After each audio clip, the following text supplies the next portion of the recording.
লখিমপুৰ জিলা মৈদমীয়া গাঁৱৰ পৰা বিগত 5 বছৰে ককাই ভাই বনভোজ হিচাপে বনভোজ খাই আহিছে। এই বছৰো ব্যতিক্ৰম নহয় এই ককাই ভাই বনভোজৰ দল। বৃহত্তৰ মৈদমীয়া যুৱ সমাজৰ উদ্যোগত ষষ্ঠ বৰ্ষৰ ককাই ভাই বনভোজৰ দল। বছৰৰ প্ৰথমটো দেওবাৰে এইদৰে ককাই ভাই বনভোজৰ দল ওলাই যায় মৈদমীয়াৰ পৰা। এই বৰ্ষৰ গন্তব্য স্থান হ'ল দীঘা পাহাৰ। অসমৰ ভিতৰতে এটা বৃহৎ বনভোজৰ দল, য'ত প্ৰায় 50খন গাড়ীৰ সৈতে 200 জন যুৱকৰ এটা দল।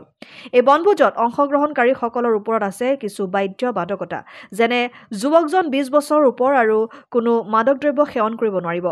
গাঁওখনৰ জাতি ধৰ্ম নিৰ্বিশেষে সকলো যুৱক এক হৈ মিলাপ্ৰীতিৰ থকাৰ উদ্দেশ্যে এই বনভোজৰ দল উলিওৱা হয়। জয় জয়তে আমি অসমবাসী ৰাইজলৈ নৱবৰ্ষৰ ভোগালী বিহু শুভেচ্ছা যাচিলোঁ। আমি আজি 6 বছৰ অতিক্ৰম কৰিলোঁ। এইটো আমাৰ ককাই ভাই পিকনিকৰ দল। আমাৰ ইয়াত প্ৰায় 180ৰ পৰা 200 জন ককাই ভাই আমি একেলগে মিলি যাওঁ। আমাৰ ইয়াত বহুতো নিয়ম শৃংখলাৰ মাজেৰে আমি যাওঁ। কোনো আমাৰ ইয়াত এলকহল মাদক দ্ৰব্য সেৱন কৰা মানুহ যাব নোৱাৰিব, 20 বছৰৰ ওপৰত হ'ব লাগিব, বহুত বাধ্যবাধকতা আছে। তেনেকৈ আমি যাওঁ প্ৰতি বছৰে প্ৰায় 180-200 জন মানুহ, 30-40খন গাড়ী আমি আজি 6 বছৰ পাৰ কৰিলোঁ। 6 বছৰ ধুনীয়াকৈ গৈ আছোঁ। আপোনালোকৰ আশীৰ্বাদত অনাগত দিনত যাতে এনেকৈ আমি গৈ থাকিব পাৰোঁ, তাকে আশীৰ্বাদত দোৱা কৰিব। লখিমপুৰৰ পৰা ৰাহানুদ্দিন আহমেদৰ ৰিপৰ্ট, অসম আদিত্য।